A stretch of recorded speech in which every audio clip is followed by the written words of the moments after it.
Delicious. My new favorite. My new favorite. Better than Pinchas Levine? What?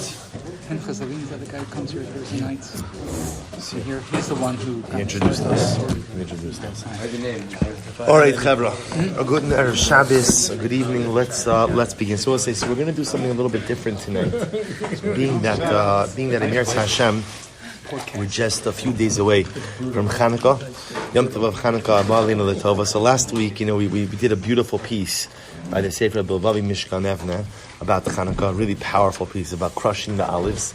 So this week, I want to do something a little bit different. The truth, before we start, I really want to give a very special shekach to Rebbe Tzvi, who really, like every single week, does such an incredible job in putting together such a nice spread. Such a nice spread, really very special. And I don't know how we did it. We were just at a basketball game together, literally again, like 20 minutes ago. And he didn't have any, and he didn't have any of this prepared, And Baruch Hashem, like incredible. So, Rebbe Tzvi, thank you very much. And Rebbe Tzvi, who are our sponsors today? Ivan, and I have to pull it out. Okay. Rosenblum's parents, okay, sites, and met Mark's, and Ivan's father's 32nd yard site. Wow. First night of Chanukah. Shem Shavin Aliyah. And met Mark's sponsor, Zecher Nishmas, Gedaliah's sister. Gedaliah's sister. Beautiful. Who was nifter yesterday. Yeah. Yeah. Okay. Well, say so again. So thank you to all of our sponsors, and again a tremendous yasher koach again to everyone for. First of all, it's so nice. It's so nice, Baruch Hashem, just to come together Erev Shabbos, to make brachas together, to learn together, to farbring together a little bit. Really, incredibly special, incredibly unique. So I'll say so. We're going to do something a little bit different tonight, in that to prepare for the Yom Tov of Chanukah. And I know that already last week we weren't learning B'nei Machshava Tova. So Amir Hashem, after Chanukah, we'll get back to B'nei Machshava Tova. We are going to do a piece from the Piacezna tonight, just a different sefer. Amir Hashem, actually a very moving piece by the Piacezna. But actually, what I want to do tonight is really bring together to you two different pieces. One piece from the Rebbe, and another piece from the Piacezna. So actually, there's this beautiful sefer. Ivan, I think you got me this sefer. I think it's possible. Yeah, I think so. You're one of my Lubavitch friends, so I'm saying somebody with called Shulchan Shabbos. So there are many svarim that take the sichos of the Rebbe and kind of condense them a little bit, because the sichos of the Rebbe are often very long. So they take them and they condense them. So in this sefer, it's actually very beautiful, called Shulchan Shabbos. So he does it. The Mechaber just took one of the sichos and just condensed them into kind of like nuggets of ideas. So it happens to be that the Rebbe has a beautiful piece on Chanukah in Parshas Vayigash, because remember, Parshas Vayigash is always Shabbos Chanukah. So that's what I want to start with tonight. So we'll see, everyone has a packet, a sheet. Here, actually, borrow some of these. That's yours. When the Rub collects these, can you tell what we ate that night? Yes, I can tell how. Yes. I'm sorry? I was that's Kislev, 100%. Finally, after 100 years? Yeah, 100, right. Oh, Baruch Hashem. So I'll say, so let's begin this piece. And again, Amir Hashem, we're going to see it's a very deep piece. And we'll go from there into the Piacezna, and Amir Hashem tie these two pieces together. So let's begin. So the Rebbe, I'm sorry. So the Rebbe brings it down here. So it's page 1 on your packet. It says Shabbos Chanukah Hachag Shel Hasodos Hakimusim. So it quotes over here again from the Nusach of Alanisim, L'Hodos U'Lahalal, which of course is Lashon of the Gemara. So the Gemara Masechah Shabbos on Daf Chaf Aleph on base, page 21b, discusses the Yom Tov of Chanukah. And in that Gemara, the Gemara tells the story, my Chanukah. The Gemara goes through the whole story. And at the end of the Gemara, so the Sugya ends with the Gemara saying that Chazal instituted the Yom Tov of Chanukah 8 days, L'Hodos U'Lahalal. Literally again, L'Hodos, ultimately again for a sense of gratitude, U'Lahalal, and to give praise to Hashem. So the Rebbe writes as follows. He says, Chanukah, Misyachid Mishar HaChagim Bekach. So the Rebbe writes that Chanukah is incredibly unique. What makes Chanukah unique? Shebechol HaChagim V'chein HaShabbosos Yesh Chovas Su'uda V'ilu Yemei Chanukah Lo Kavom L'Mishteh V'Simcha Elo L'Halavoda. So the Rebbe here points out something very unique about Chanukah, which again, the Rebbe is not the first person to point this out. Already the Mishnah Berurah points this out. Many others point this out as well. That Chanukah is unique in that there is no obligation of Mishteh. There's no obligation of a Suda. There's no obligation to have a meal on Chanukah. And that's why when Chazal say Chanukah was instituted L'Hodos U'Lahalal. L'Hodos, of course, again means that in Modim, we insert Alanisim Bimei Matisyo, and we recite Halal Shalom, complete Halal all the days of Chanukah. That's it. That's what you have. Of course, aside from the mitzvah of Menorah, but there's no mitzvah of Su'udah. There's absolutely no obligation to go ahead and have a festive meal on Chanukah. Right? The Mishnah Berurah writes, if you want to, the Shulchan Aruch writes, it's Rishus. It's optional. Of course, you can make a festive Su'udah on Chanukah, but there's absolutely no obligation. I will say, I'm sorry? It's Chassid. It's what's Chassidus. To have a meal. That's Chassidus. Absolutely. It's going above and beyond. So, I'm sorry? Ma'ariv is a Rishos also. That is true. So again, to be clear, is it a good thing to have a meal on Chanukah? Absolutely. But what the Rebbe is focusing on over here is also, if you think about it, the hallmark of every single Yom Tiv and Shabbos is the obligation of a Su'udah. Right? V'samachta b'chagecha, which is the biblical obligation to rejoice on Yom Tiv, means that you have to have a Su'udah. Ultimately, Shabbos, the karas of the Shabbos oneg Shabbos, is you have a Su'udah. So the Rebbe is just pointing out that Chanukah is unique in that there is no obligation. Hasuda, he writes, Shenoagim laroch b'Chanukah, hein bechinas rishus bilvad. So the Rebbe writes, if you want to have a Suda on Chanukah, absolutely, it's beautiful, but it's a rishus. It's optional. It's not halachically obligatory. The chovas hachag, eino ela lahalal as Hashem, ud lahadlik esaneros lezechar neis pach Hashemen. Shabbos, I'll tell you something interesting about it. If you look at the Gemara, so the Gemara of My Chanukah, so when it discusses the Yom Tiv, the first thing it says is My Chanukah. So the Gemara says, Chazal instituted 8 days, Telo lemispud bahon, Telo leis anos bahon. So it's interesting. Although there's not an obligation to have a Suda, you're not allowed to fast on Chanukah. You're not allowed to fast, right? We don't deliver eulogies on Chanukah, no fasting. So it's interesting.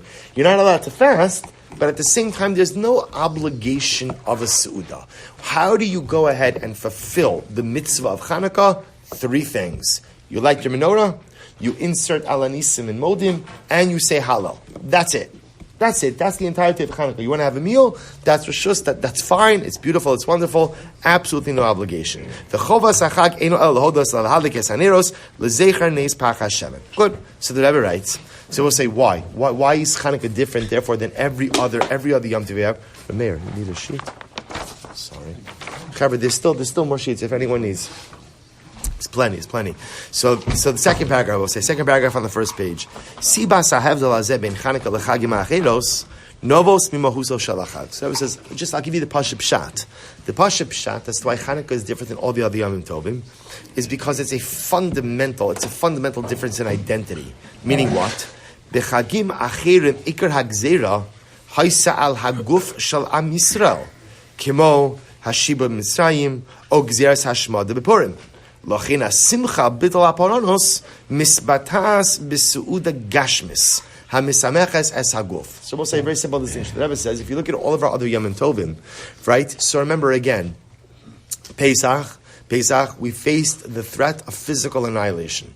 Purim, we faced the threat of physical annihilation. So how do you celebrate? Now, obviously, one is biblical, one is rabbinic, but how do you celebrate those Yom Tovim? Whenever there's a threat of physical annihilation, the way we celebrate is how? In a physical way. Remember, Purim is the easiest contrast because Chanukah and Purim are like sister Yom Tovim, right? Even though, again, remember, Purim happens right after the destruction of the first Beis Hamikdash, and Chanukah, of course, again, is in the middle of Second Temple era. So remember again, but they're often looked at as sister Yom Tovim because they're both our rabbinic Yom Tovim. So, for example, on Purim, what was Haman's plan? Lahashmid, laharog, ula'abe v'skol Yehudim. Haman's plan was annihilation. Haman wasn't interested in assimilation. Haman wasn't interested in converting people. Haman wasn't interested. All Haman wanted was dead Jews. That's what Haman wanted. Lahashmid, laharog, ula'abed. And therefore, says the Rebbe, I will say, by the way, I'll point out, the Mishnah Berurah says the same exact thing. Says the Rebbe, therefore, the way we celebrate that is with a physical celebration. Right? So again, we were physically saved from a threat of physical annihilation. So therefore, the way we celebrate is with a physical celebration. On the other hand, Ulam, b'Chanukah haisa hagzera b'misha haruchni. The Rebbe points out Chanukah is unique. Chanukah is unique. Why is Chanukah unique? Because Chanukah did not present a physical threat. The Greeks were not interested in the annihilation of the Jewish people. Fakir, just the opposite. The Greeks were interested in the assimilation of the Jewish people. The Greeks didn't want to kill us. They just simply wanted us to become part of their culture. By the way, I'll point out, they were ready to assimilate parts of Judaism into their culture as well. They wanted to take some stuff from us, and they wanted to bring it in, but they wanted us to join them. So there was never really, at least initially, I'll point out, after attempts at assimilation failed, then the Greeks resorted to physical annihilation as well. But initially that wasn't the plan. The plan was assimilate the Jews, get them to join us, keep them alive and well, we just want them to become part of us. He goes on, therefore he says, Lahashkicham sarasecha, right? What do we say in Alanisim? Well, what did the Greeks want? They wanted us to forget Torah. That's what they wanted. Therefore, again, Lachein, Chogegim es zecher ha'atzala bebitoi ruchni hadlokas haner b'shemen. Therefore, says Rebbe, makes sense. So because Chanukah represents a spiritual threat, Therefore, and we were saved from a spiritual threat. Therefore, what? The celebration and observance of Chanukah is done with a spiritual celebration, right? So how is Chanukah celebrated? Ultimately, again, Chanukah is celebrated with the kindling of the menorah, right? The fire, the flame representing the Jewish soul. Again, we'll see what it represents even more. But the Lamai said that's how Chanukah is celebrated. So therefore, I will say this is the paradigm, ultimately, again, that the Rebbe is pointing out for us. Where there's a threat of physical annihilation, the celebration is physical. When there's a threat of spiritual annihilation, which I will say, really, it's only Chanukah. It's only Chanukah that has, right? Everything else has a physical component to it. So, yeah. Have you ever heard the joke of like the theme of every Jewish holiday is they tried to kill us? Right. But actually, it's not. It's what's interesting is they tried to kill us. It's just the different forms of annihilation and different Yamim Tovim. Absolutely. So everyone says, listen to this. So therefore, Chanukah, which was a threat of spiritual annihilation, therefore the observance, so the celebration of the Yom Tiv, is not done with physical celebration, but rather with only spiritual means. Beautiful. That's setting the table. I will say, now watch what the Rebbe says. It's incredible. La'ar has beria shel pnimis haTorah. Mekabel ha'inyan mashmal samucha yoseh. So the Rebbe says, okay. What I just told you, Rebbe, what the Rebbe just told us, is what we call Torah's Hanigla. We'll say, what's Torah's Hanigla? Torah's Hanigla is revealed Torah. What's revealed Torah? Litvish Torah. Right? Litvish Torah, right? It's revealed Torah, right? It's again, it's beautiful, it's good. Remember, you can't have Nister without Nigla, but we'll call it, we'll call it observable dimension, understandable, we'll call it surface dimension of Torah. Then there's what's called Nistar, or Pnimius HaTorah. Pnimius HaTorah says when we delve beneath the surface, try to understand the neshama of everything. So I will say, when we talk about neshama, we assume that only a human being has a neshama. But the truth is, everything in this world has a neshama. Now, it's different than the neshama that you and I have, but what does it mean everything has a neshama? Everything in this world has something deeper associated with it. Everything has something deeper. Everything has something deeper. And I will say every experience has something deeper. I was just thinking about this on the way home. So we had a basketball game tonight between two of the Jewish schools in the community. And it's not important who won or lost. That doesn't... the loser always says that. It's not about winning. It's not about winning. Everybody gets a trophy. Everybody's a winner. Everybody's a winner. So I'll tell you something interesting. It's so fascinating, and it's funny now. I go to a lot of these high school games, and it's so interesting to see that what you see unfold. You're talking about everything has an neshama. Even a basketball game has an neshama, right? And the neshama of a basketball game often is everybody's on the court, and what are they aiming for? They're not aiming for a win. It's not about a win. What they're actually aiming for is greatness.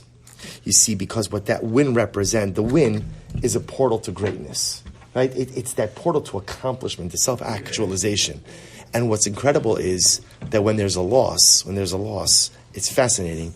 There's a heaviness of defeat, right? Even if you play it, there's a heaviness of defeat. I was aiming for greatness, and it didn't happen. People say that happens to all of us. I mean, I'm not on the basketball court. I'm saying it happens to all of us. We all have moments like that in life where I was really trying to do something significant. I was trying to make something happen. I was trying to grow. I was trying to be better. And you know what? It didn't happen. It just didn't materialize. And that feeling of failure, that feeling of disappointment, that feeling of disillusionment, that feeling of being upset and angry and disappointed in yourself is profound. It's palpable. There's an neshama to everything in this world. A neshama to everything. So the Rebbe says, okay, so now I told you the nigla. I told you the we'll call it the external understanding of Chanukah. Chanukah is a Yom Tov which celebrates spiritual triumph, and therefore the celebration is only done in spiritual means. There's no physical obligation to celebrate the Yom Tov.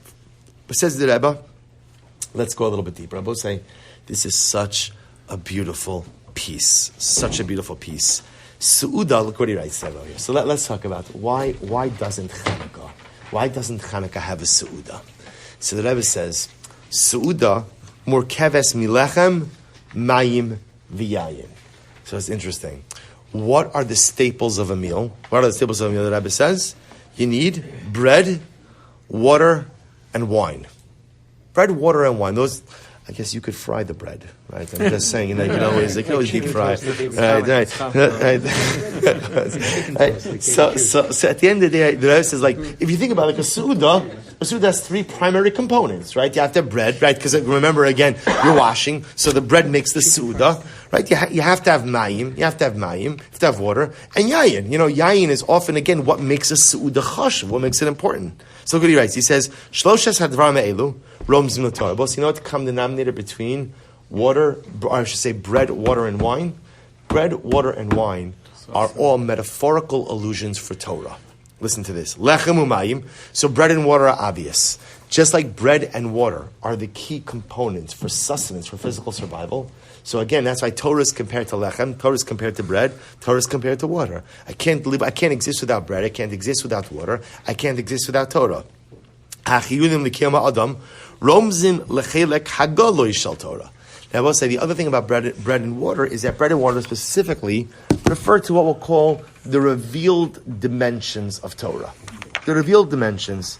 He goes on, he says, romzim lechelke hagoloi shel Torah. She'oso tzarich Yehudi lilmod kedei ladas ketzal lisnagid. What I was saying, it's very interesting. Today, like in our day and age, right? There's often like a push towards Jewish mysticism, Chassidus, Kabbalah, which is all very beautiful. But before you get to any of that, there's just one thing a person should learn first, right? And that's Shulchan Aruch. Right? Because you can learn all the Chassidus and Jewish mysticism and Kabbalah in the world, you're not going to know how to put on your shoes in the morning. Right? In other words, I need the halacha. I need the halacha to tell me how to act and what to do and how to live. And that's why learning of halacha is so incredibly important. The nigla, so the Rebbe suggests the lechem and mayim, which are like the staples of existence, though, and again, or Torah is always compared to water and bread, but it refers to what we call the revealed dimension, or the practical or utilitarian dimension of Torah. The part of Torah that teaches us how to live, like practically how to live and what to do. That's bread and water. On the other hand, yayin, shein tzorech kiyumi, and I will say wine. Does a person need wine to exist? No, I mean, if you think you do, see me after the shir. You might have others. So again, wine is very nice. Wine is not a staple of existence. In other words, you don't need wine. He says, "Shenetzerch kiyumi ela mosif simcha v'chiyus." And we'll say, what does wine do? Wine adds. Right? Wine adds. You can have a beautiful Suda. Let's say nowadays, you're having a beautiful Suda, the right, beautiful entrees and this and that, all this stuff. The truth is, without a glass of wine, there's something missing from the Suda. There's something missing. Do I need the glass of wine to enjoy the steak? No, the steak is wonderful. It's great. But the wine kind of brings it all together. The wine brings everything together. It's mosif. It adds. He says, what does that refer to? Listen to this. Romes l'sodos haTorah. Now, we'll say that refers ultimately, again, to the secrets of the Torah. In other words, we'll say, if a person, and this is something actually interesting to contemplate, right? If a person goes ahead and all they do is they learn the nigla, right? They learn the revealed parts of Torah, and they never learn the nistar. They never learn the hidden dimensions. Could one lead a happy Judaic life? Sure. Of course. Again, you see, I'm biased with this, as I think all of us are biased with this, is that, there'd be such a piece of my Yiddishkeit missing without nistar, right? Without the hidden dimensions of Torah. But again, that being said, a person can be absolutely functional, a good Jew, have a wonderful chayik in olam haba, a meaningful olam hazeh, and all you're focused on is what we'll call the bread and water of Torah. The bread and water of Torah is the obvious revealed parts that are necessary, utilitarian, practical. The yayin represents, I will say, the deeper parts of Torah, the nistar, the hidden parts. And by the way, we're going to see part of that also is that the way you get wine is you have to squeeze the juice out of the grapes, right? In other words, that wine doesn't just occur naturally. Right? I'm sorry? Crush the grapes, right? Well, that was crushing the olives from last week. Good. Right, excellent. Right? I'm sorry? By the way, also, I was going to mention this also, incredible Yesod. Reb Shmuel, first of all, a special welcome to Reb Shmuel Karabkin, who is joining us here for the Shir Newest. So be nice to him. We're also going to skip the Shir hazing for him. So, right, we're going to spare him from that. He was supposed to take the heat off of Salmon. But he was what? He was supposed to take the heat off Salmon. That's true. It's true. Right. He's on call. Hashem. Welcome, Shmuel. Welcome. So I'll say, so Shmuel is saying also very good that there's a concept of nichnas yayin yatsa sod, which is when the wine comes in, the secrets come out. Now, by the way, that actually needs no explanation, right? It's quite obvious, as I think many of us have actually lived that, right? Where a little too much wine and suddenly all the stuff that probably should remain inside, right, suddenly begins to come out. So in a very beautiful metaphorical little way as well, that wine represents the hidden dimensions of Torah. Again, it's nice. I don't need it. I don't have to have it. But it's beautiful. So watch this. Just like again, I will say, I don't need the glass of wine for the Suda, but it adds so much to the Suda. So too, again, wine refers to the hidden dimensions of Torah. I don't need it in order to go ahead and lead a meaningful, practical, uplifting, redemptive Jewish life, but it certainly adds a dimension of beautiful holiness. So I'll say, now watch this. Get ready for this. I want to tell you something. I'm going to pause you just a second. I'm very excited for this end of Chanukah. I tell you, I'm just in general. I happen to love Chanukah very much. I love all Yom Tovim, which I love every day very much. But Chanukah is really special. I will say part of why I'm very excited also because I feel like we're going to be prepared this year. In general, when it comes to my Yiddishkeit, I feel woefully unprepared. In general, it's like my general feeling in life. I'm not prepared. It follows me everywhere. Like I start Daf Yomi Shir, I'm not prepared. I start Mesilas Yesharim, I'm not prepared. I come to Sheh. In general, like in life, I meet a challenge, like I'm not prepared. I could be doing so much more to be prepared for life. I feel like for the first time, it's actually interesting that for Chanukah, I feel a little bit more prepared. Because I think last week, the piece we did from Bilvavi, and Chevra, if you weren't here last week, I'm going to post that shir on the chat. If you're not on the chat, Rishon, you on the chat? Okay. It's not a shir if it doesn't have a chat. It doesn't happen. If it doesn't have a WhatsApp chat, it doesn't exist. Right? It doesn't exist. Okay, I'm going to see if you're going to add them. Excellent. It's on the podcast also. I'm going to post it. I will say, if you weren't here last week for the Bilvavi shir, David, was it transformative? Killer.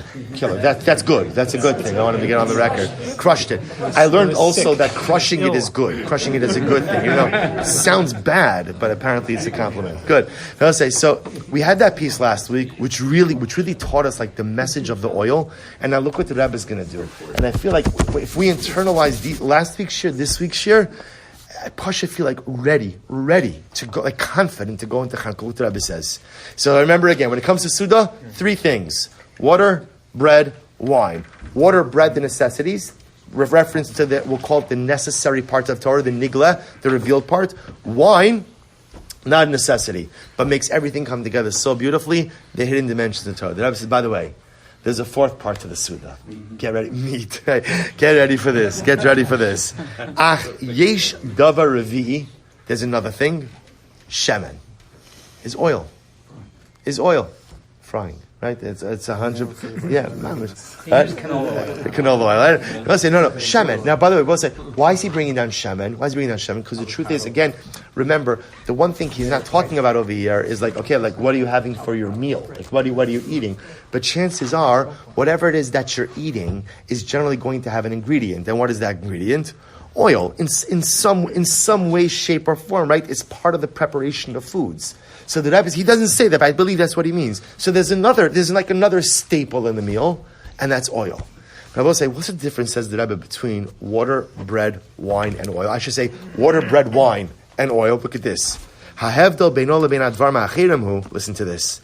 Shelechem mayim v'yayin, efshar le'echal olishtos kishehem liatzmam. Here's the difference. Water, bread, wine, you could eat each of them by themselves. In other words, I don't need to add anything to water to eat, to drink it. I don't need to add anything to wine to drink it. I don't need to add anything to bread to eat it. It's there. Ulam, shemen eino rai la'achila o l'shtia kishul atzmo. Now let's say, oil is not like that. Oil cannot be consumed by itself. I will say, by the way, I'm going to tell you the exception to this rule. Get ready for this. The exception to this rule is olive oil of Eretz Yisrael. Olive oil of Eretz Yisrael, I'll say, I remember, this is going back a number of years ago, I was with my family, and we went to Emek Ha'ela. Emek Ha'ela is the Ela Valley, or Ela Plain. It's right outside of Beit Shemesh. that is the place where the battle between David and Goliath, King David and Goliath, took place. You could see, you could literally walk the steps. It was an open plain. That's where David killed Goliath. Right in Emek HaElah is a beautiful winery called the Ella Valley Winery. Ella Valley Winery. Incredible. I walk in there with my wife. I don't know where my kids were. I don't know. We're in a winery. Whatever it is. They can't get far. They were little. I think whatever. Maybe we tied them to a pole. I don't know. Whatever it was. Right? And so listen to this. So what was incredible is we walk in, and they have a tasting, and the proprietor says, "Could I give you some olive oil? Give you some olive oil." So I was like, "With what?" Like what are we eating? Give me some olive oil. Right? So they say, "No, I want to give you a glass of olive oil." So I said, pour it on what? What? I still wasn't like, is this a salad? You have a piece of bread? What are we doing over here? And he said, no, drink it. And it was incredible. Then we went through the Sugya Maseches Brachas, because the Sugya Maseches Brachas talks about what bracha do you make if you drink olive oil. So there's a whole discussion, is it bright prayer eights like the olives? Is it shahakol? Okay, so we went through the whole Sugya. So he said, try it. I made a bracha. I drank the olive oil. And it was absolutely incredible. It was absolutely incredible. It was sweet. And he said, these are the olives of Eretz Yisrael. The Shiva Saminim, right? Only the olives of Eretz Yisrael could produce oil that's like this. Something I will say, Eretz Yisrael is sweet in everything. Even the olive oil is sweet. So again, I think I was sick for a day afterwards. But all right, that was not. I'm just kidding. No, it was good. I was saying it was beautiful. I might have drank too much of it. It wasn't the oil. I think I got a little. What was the bracha? The bracha shakol. The bracha shakol, because it's still not considered to be a normative form of consumption. So I'll say so now the Rebbe says something amazing. So Ellie, what can we get you? I feel bad everything's here. The seltzer, the new one. Oh, I'm sorry. Excuse me. The new one. Wow. Excuse us. I'm sorry. So here's what was incredible. It was liquidy. It was liquidy. Right, because otherwise, it'd be like, it actually went down. It went down. It was like a shot glass of. I think it makes you. I don't know what it was, but it was delicious. I'm saying, you know what? It's also like when you feel like you're experiencing something unique about Eretz Yisrael, right? Again, olives are one of the Shiva Saminim. Eretz Zeis Shemen, right? So again, it's olives, and you see like the peros of Eretz Yisrael are so sweet that literally something you would never dream of ingesting, just straight. Suddenly you can. It's overwhelming. It's overwhelming. In any event, so Rebbe says, but normally, oil is not consumed by itself. It has to be consumed with something. He says, Ulam shemen ein oray la'achila ol l'shtia kishulatzmo. So wine, let's go in order. Bread, water, and wine you could consume by themselves. Oil you can't. Ella, biyoso mu'urav b'ma'acholim achirim. Ultimately, again, oil has to be mixed with other foods. V'asu mashbiach le'ein aruch es tamam, v'gorem tanug rav. Now the Rebbe says, here's the chap. Oil is something amazing. You see, what does oil do? Oil is a flavor enhancer. So you can't eat oil by itself, yet when you mix oil with something else, it's not just the oil that you're tasting. What does the oil do?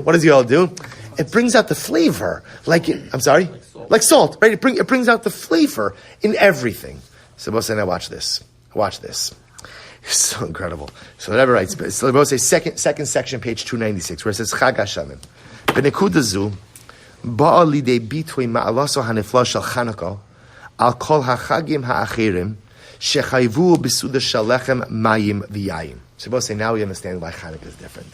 Now remember what was the Rebbe's question? The Rebbe's question was, every other Yom Tov we have has a din of Seudah. Seudah is comprised of lechem, mayim, and yayin. Bread, water, wine. Chanukah doesn't have a Seudah like that. All Chanukah has is what? Shemen. Oil. Right? Shemen. Listen to this. Hachagim ha'achirim. Listen to what he writes. Kshurim lechalokim giluyim yoser shal Torah. So let's listen to this. So the Rebbe says like this. The other Yamim Tovim are attached to the more revealed aspects of Torah. Right? What we call Torah Sanigla. He says even yayin. Now remember, we just said before, but what a second. Wine represents the more hidden dimensions of Torah. So look what the Rebbe introduces us to. Vafayayin shebehem romes l'sodo shenitnam legilui. Even though, again, wine normally represents hidden dimensions. So get ready for this. It turns out that there are multiple hidden levels, or I should say, multiple dimensions of hidden Torah. In other words, I will say, it's not just the pshat. See, we always thought, before you came here tonight, I would have thought, somebody would have asked me on the street, how many layers of Torah? I would have said, there's nigla and there's nistar. There's revealed Torah, there's hidden Torah. The Rebbe says it's not true. There's revealed Torah, there's somewhat hidden Torah, and then there's really hidden Torah. Right? There's nistar, like first level nistar, and then like much deeper nistar. So wine represents kind of like the first level nistar. Right? The first level nistar, the level right underneath the nigla. So I revealed Torah, Chumash, Mishnah, Gemara, Shulchan Aruch, that's all the revealed Torah. And then I have some level of hidden Torah underneath that. And then it says the Rebbe, and again, remember, so the revealed Torah, that's my bread, that's my water. The first level of hidden Torah, what is that? That's my wine. And then there's oil Torah. And oil Torah, we'll say, is the deepest of the deep. The deepest of the hidden of the hidden. He goes on, he says, Ula, Chanukah, Shemitzainim Osaide Shemen, Misamelas Kocham Shalasodos Akamusim Biyose Shalatora, Rozin de Rozin. Let's get ready for this. I'm sorry, it's deeper. It's even deeper than part. It's even deep, and that's going to be the incredible part. So we'll say the Rebbe, you know what Chanukah is? We'll say, remember this term, Rozin de Rozin. You know what that means? The secrets of the secrets. Meaning, even the secrets of Torah have secrets. The secrets of the secrets, that's Chanukah. That's oil. It's the deepest level. Vikan. So we'll say, so listen to this. He says, Vikan. Even before we go on. So ultimately, again, so we'll maybe leave off the rest. But before we go on, so now we'll say we understand. Why is there no Su'udah by Chanukah? Why is there no Su'udah by Chanukah? Why? Because we'll say a Su'udah by Chanukah would fundamentally undermine the depth of the Chanukah experience. Remember again, I will say what Su'udah represents. Su'udah, Lechem, Mayim, and Yayin represent the revealed aspects of Torah and what we'll call the first level of hidden dimension of Torah. So that's related to our Yom Tovim. Yeah, every Yom Tov has a revealed aspect, every Yom Tov has a hidden aspect. Shabbos Kodesh has a revealed aspect and a hidden aspect. So every single Yom Tov we have, therefore, has Lechem, Yayin, Mayim. Or Lechem, Mayim, Yayin, right? Bread, water, wine. Says Rebbe, you know what Chanukah is?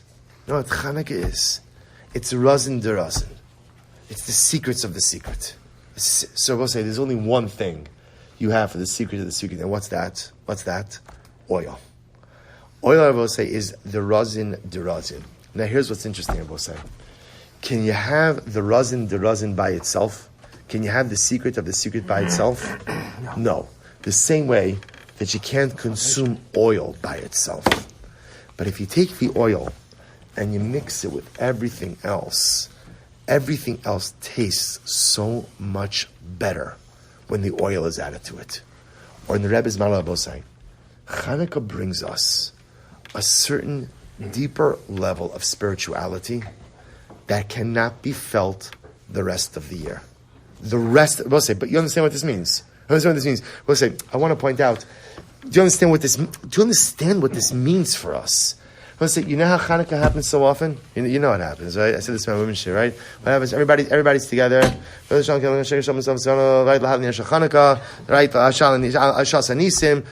first night. Haneros halalu. Sounds terrible, right? Mo sur. Okay, and then what happens? What happens at Mo sur? What happens? Whoosh, dinner. Right? We're out. Let's say, it's so important to take time to understand what it is that's unfolding on Chanukah. He'll say, can I ask you a question? Is there anyone here who fully understands what the Rebbe is saying? No. But here's the beauty of it. See, I will say, you don't have to understand it to understand it. I don't know what the Rebbe means when he says Razin de Razin. I don't know what that means, the secret of the secret. I will say, that's exactly the point. I don't understand it, but I do understand it. I understand that what the Rebbe is teaching us is that there is a deeper dimension to the ruchnius of Chanukah that cannot be matched in the entire year. It's greater, that's what the Rebbe says. In a certain way, it's greater than Elul, It's greater than Rosh Hashanah. It's greater than Aseret Mitzvah. It's greater than Yom Kippur. It's greater than Pesach. It's greater than Shavuos. It's greater than Sukkot. Okay, Purim is a parallel rabbinic holiday, so that's fine. It's greater than everything. Because we'll say there is no other Yom Tiv that is Razin to Razin, of secrets of the secrets. There's no other Yom Tiv. That's Shemen. Every other Yom Tiv is Lechem, Mayim, and Yayin. Chanukah is the only Yom Tiv where it's Razin to Razin. So we'll say, let's spend a few moments trying to understand this on a deeper level. Because what does this mean? Like, what, so Chanukah is this deeper stuff. So what? I would say, like, I understand. See, the beautiful part is we've all been learning Chassidus together long enough to know your mind does not have to understand something for it to be correct. And this is the most important tenet of Chassidus. Even if I don't understand intellectually what the Rebbe is saying, emotionally, spiritually, I'm 100% there. I know that Chanukah contains something that cannot be experienced. As well say, you know when you experience this? You know when you experience this in Chanukah? If after everything is done, right? The singing is over, everything. They'll say you pull up a chair, and you know what you do? You stare at the candles. Give yourself 10 minutes to stare at the candles, and you will feel something course through your neshama. And that feeling, you cannot replicate it throughout the year, and you won't be able to articulate what it is. But that is the razin de razin. There's something so deep and so profound that's occurring. So what is this depth? What is this shemen? What is this oil? So I'll say, so first of all, now the Rebbe answers that for us. Now I understand why there's no Su'udah. Because Su'udah, interestingly enough, to a certain degree, is really anchored in what we'll call Nigla, in the revealed part of Torah, or in the first level of obscured or hidden Torah. But Chanukah is so beyond, so much deeper than anything else. Razin de Razin, it's the Yantav of Shemen. So we'll say, turn your packet a little bit. Turn to the next page. I want to show you something beautiful from the Piacezna. So we'll say, so now listen to this. So this is, just to give you the idea of this piece. So we'll say, this was a piece that the Piacezna wrote, Chanukah, in the year Tafshin Beis. So this was December 1942, where the Rebbe wrote, this was a drasha he gave, I don't know at what point in Chanukah, because it just says Chanukah, but it was a drasha that he gave in December 1942 in the Warsaw Ghetto. So remember again, you know the story of the Eish, this is now, the Piazezna's most famous sefer is the Eish Kodesh. Not every single Shabbos, but often the Rebbe had a secret minyan that happened in the Warsaw Ghetto, and he would conduct davening, and he would go ahead and give a drasha after Shabbos, and the drashas are, we're not doing this whole piece by Chanukah, I will say, because it's actually a very overwhelming piece. It's a very overwhelming piece in a tragic, sad sense, and I didn't want to bring in that component. But again, if I'll give you the whole piece if you want. But at Motzei Shabbos, the Rebbe would write down the drasha. It's actually a historical debate. If the Rebbe wrote down the drasha, or he had a Gabbai wrote down the drasha, someone wrote down the drashas on Motzei Shabbos, and again, they saved them. The Rebbe died, and the Rebbe was murdered in the war, but they were able to hide, he or his guy were able to hide the drashas in a milk canister, and it was discovered after the war. My understanding is that he wrote it. As a matter of fact, he went back and edited it. So it's a historical debate about it. I got it from Henry Abramson. Yeah. That he took. Yeah. He saw this So there's as posterity. Yep, there's a machlokes about exactly who did what, but it's definitely the Rebbe's drashas. So I'll say, so take a look on this first page over here. So now this is page, what page is that? Page 3 in the Vaz. Let's listen to this. So the Rebbe quotes over here. B'yimei Matisyahu ben Yochanan Kohen Gadol Chashmani Obanov Kisha Malchus Yavan Arashal Amcha Yisrael Lashkichim Sarasecha Aviram Mechuker Ratzonecha. So we'll say, so we know this is the quote from davening. In the days of Matisyahu, the son of Yochanan the Kohen Gadol, Chashmonai and his sons, when the evil Greek regime stood up against the nation of Israel to cause them to forget Torah, to violate the tenets of Torah, or I should say the pathways of your Ratzon, V'ata b'rachamecha harabim amadata lahem be'is sarasam. And you, Hashem, you stood up for them at the time of their suffering. So the Piacezna asks an interesting question. You're also just going to look at the first line. V'novinno hala hashkicham sorasecha lo sarasam bilvadhi rakam shalmalo kivyacholama or be'is sarasam. Suppose to listen to this. So the Rebbe feels it's a redundant statement. In other words, we say the Greeks stood up against us, Lashkicham sorasecha, to cause us to forget Torah and to transgress the ways of Hashem. And you, Hashem, Amarat Alahem, stood up for us be'ez sarasam, the time of our suffering. So the Rebbe says, all you really need to say is time of our suffering, right? In other words, you could leave out the part Lashkicham sorasecha la'aviram l'chukeretzanecha. Right? Leave out that phrase. Why do you have to bring in there? We know the story. But the point over here is, Hashem, you came to our aid in a time of distress. If you're telling me that God came to us in a time of distress, you can leave out the phrase that the Greeks tried to get us to forget Torah. We know that already. Or conversely, if you're going to say that the Greeks tried to get us to forget Torah, you can leave out the phrase of what? Be'ez sarasam, in their time of difficulty. In other words, it's just a little bit redundant. So we'll say, if you turn the page, so actually, this is a much longer drasha. I only gave you one little snippet of it. But Rebbe, on the last page in your packet, so you can see something. The Rebbe says something so beautiful. Last page, last paragraph. Look what the Rebbe says. He explains Vihine Gama Ratzua Yivanim Lashkicham Sorasech Havirim Kevutzenecha Vasu Zos Ayidei Tzaris V'Yisurim. Suppose I skip down a little bit. Last paragraph. Vayisrael Yadu. She asked Tachlis Kol Yisrael Guf Shegarmu Lehem Tachlisam Ulashkicham Sorasech Havirim Kevutzenecha V'Alzeh Dagu Vehi Haisa Ikar Letzarasam. They both say, listen to this. The Rebbe says, I'm just say this outside just because of time. The Rebbe says, here's how you should make this a 2-hour shir, I think, right? I think in the future. We need a couple of more courses. We need a couple more a couple of more sponsors. Need a couple of more sponsors, yeah. We're gonna need a lot, right? More water. So I'll say, so listen to this. So we'll say, listen to how, so go back for just a moment. Okay, go back to page 3 for just a second. I'm sorry I'm taking you back and forth. So we'll say, listen to how the Rebbe says, go back to the top part, where the Rebbe is quoting from the Siddur. So he says, what happens in the times of Chanukah? The Greek monarchy stood up against us, and they went ahead and they tried to take away Torah from us. They tried to make us forget Torah. And what did you do? You stood up for us be'ez sarasam, in the time of our distress. I will say, what was the distress of Chanukah? What was the distress of Chanukah? The distress of Chanukah was that someone tried to rob us of our spirituality. That was the tzara, right? Va'ata amarat lahem be'ez sarasam. You stood up for us in the time of our tzara. What's our tzara? What was our suffering? Lashkicham sorasecha ulahavira michukei ritzonecha. The suffering of Chanukah was not a physical suffering, as we saw before. The suffering of Chanukah was that HaKadosh Baruch Hu, they tried to take our ruchnius. And when someone tries to take the ruchnius of a Jew, that causes me suffering. I'll tell you something amazing. I was thinking about this piece of the Piacezna, and I did not do it justice. I'll post the entire piece in the chat because it's a magnificently overwhelming piece. I'll say, the Gemara says, we saw it in Maseches Nedarim, in Maseches Ksubis, Adam Nidon Begimel Dvarim.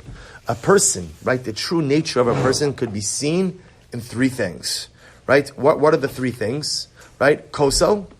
How does a person go ahead and hold his alcohol? Right? What happens when he drinks?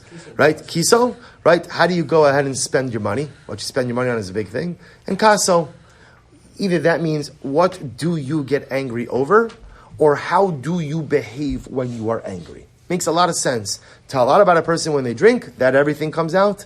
Right? Tell a lot about a person about what they spend their money or how they relate to their money.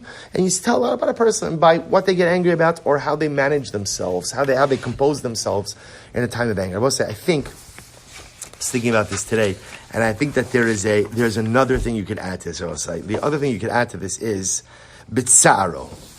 What does a person get upset over? What does a person what gives a person pain? What causes me pain?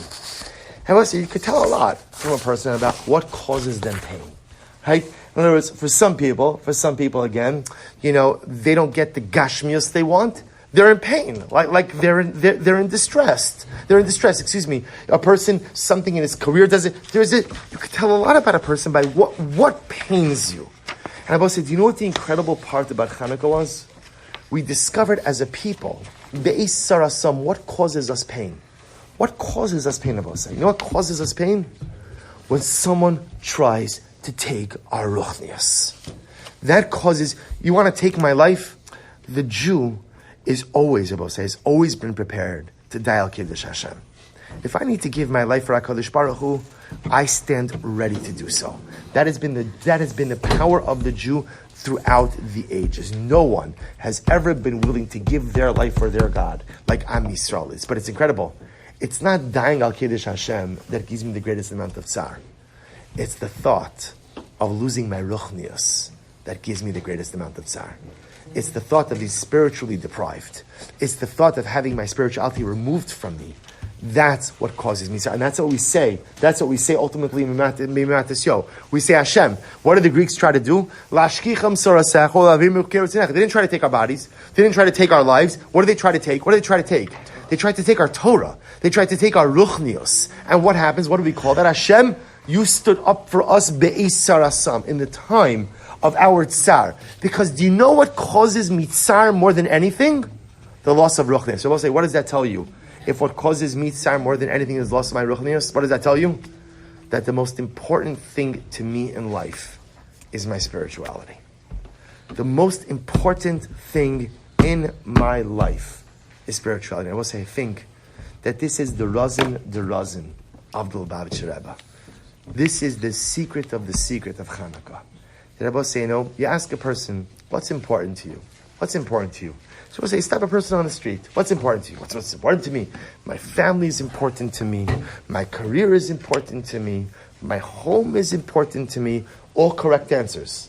And I will say, what happens when you peel away all of those? We'll say, one of the most overwhelming things in life, all of those things that are important to us, ultimately, again, you can't control them. You never know what will or what won't happen to all of those things. At the end of the day, the one thing that is most important to the Jew is my relationship with Hashem. Because I will say everything stems from that. Everything comes from that relationship. There is nothing more important in my life than my ruchnius. So you stop me on the street. What is the singularly most important thing in your life? And the answer is, my ruchnius. Now, I will say, my ruchnius takes on many different forms, right? My ruchnius allows me to be a better husband. My ruchnius allows you to be a better father. My ruchnius allows you to be a better employee or employer. My ruchnius enables me to be excellent in all of these various areas of life. But you want to know what is the most important thing in my life? It is my ruchnius. And I will say, when did we learn that? When did we learn that the most important thing for a yid is his ruchnius? When did we learn it? Chanukah. It's the shemen. That's the shemen, I will say.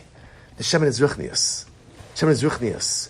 And ruchnius, like shemen, you mix it with everything else. So I'll say, what happens? You dab a little oil on anything, and what happens? It's delicious. You take your ruchnius, you mix it into every area of your life, and I will say, what happens? Delicious. You mix your ruchnius with your marriage, you're going to have a great marriage.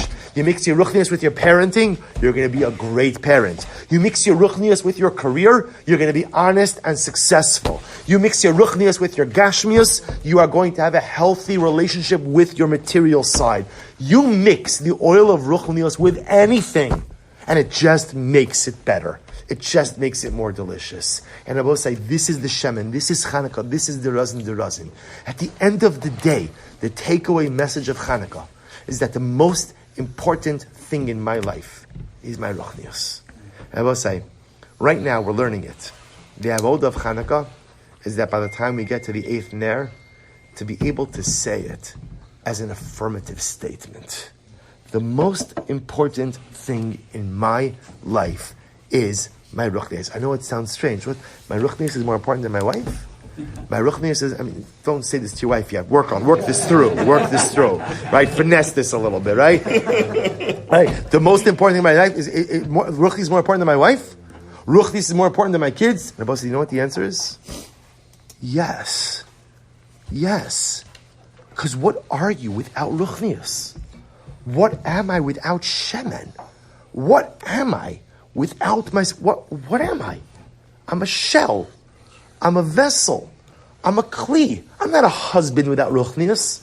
I'm not a father without ruchnius. I'm a nothing without ruchnius. I'm an empty vessel without ruchnius. So the most important thing in life is ruchnius. And I will say, this is the take-home message of Chanukah. The most important thing in this world is ruchnius. And that's why, again, going full circle. So that was the Piacezna's contribution. That was the tzara. The tzara of Chanukah, someone tried to take my spiritual. You take my spiritual, I will say, you might as well rip the heart out of my chest. It's the same thing. It's the same exact thing. You tried to rob me of my spirituality. Without that, there's nothing. That's the tsar. And says Lubavitcher Rebbe, that's why there's no Suda in Chanukah. There's no lechem, mayim, or yayin, because that refers to the nigla, or the first level nistar. Chanukah shemen. Rozin de rozin, the secret of the secret. And I will say, the secret of the secret is that the most important thing in my life is my ruchnius. I will say we should be zocha, Emir Hashem. We should be zocha to Emir Hashem. Go ahead and internalize this lesson of the Chanukah. And I will say, again, to not just say, I will say, the shaila is, and this is the hard part, to look at our lives. I will say, it's easy to make statements. The shaila is, when you look at my life, does that value, am I living that value? Does my lifestyle clearly show that ruchnius is the most important thing in my life? Or no, I like to say that shir, but it's not really portrayed in the way that I live. And the goal of Chanukah, Rabosai, is not just to say ruchnius is the most important part of my life. The goal of Chanukah ultimately is to create a lifestyle, to create an approach, to create a personality where I'm able to live a life where ruchnius is the most important thing, shemen is the most important thing, and I become a Jew of Razin de Razin. We'll say shkoyach. Right, so we're going to leave the tablecloths on. If everyone can throw out their garbage, please. We'll daven Ma'ariv. Ben,